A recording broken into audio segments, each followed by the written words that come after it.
franchement, ça fait 22 ans. I've been a tattoo artist in France for 22 years, and this is the first time I've seen so many tattoo artists and so many famous names in one place. On revient sur le japonais, énormément. We're coming back to Japanese art again, which is very fashionable. Polynesian styles are starting to ease off now, and we're starting to have more and more people asking for something creative relating to a feeling, or something they've experienced, much more personal tattoos.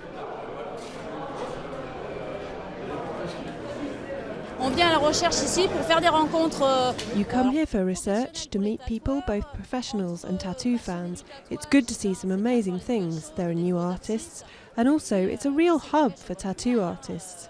Coming here is fantastic. Donc c'est juste génial de venir ici.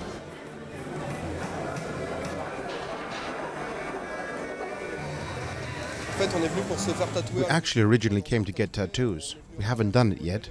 We're looking around at the models a bit, the types of tattoos that are done here.